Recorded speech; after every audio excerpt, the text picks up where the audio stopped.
আমি কি জানি হায় হায় জানো অনেকটা খেজুর দিছে তো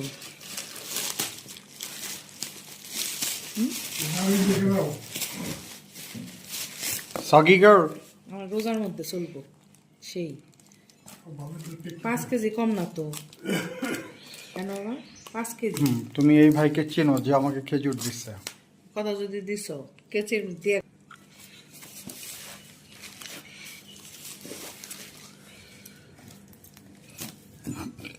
কুরিয়ারটা দেখি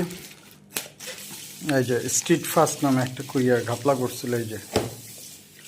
আসসালামু আলাইকুম আজকে 17ই নভেম্বর 2024 সাল তো একটা পার্সেল একটা আনবক্সিং করতেছি ওয়াও জানেন তাড়াতাড়ি আসো তো পোকা টোকা আছে নাকি ভিতরে দেখে খাইতে হবে পোকা তো কালারটা আমার অবশ্যই কাছে আছে খুব একটা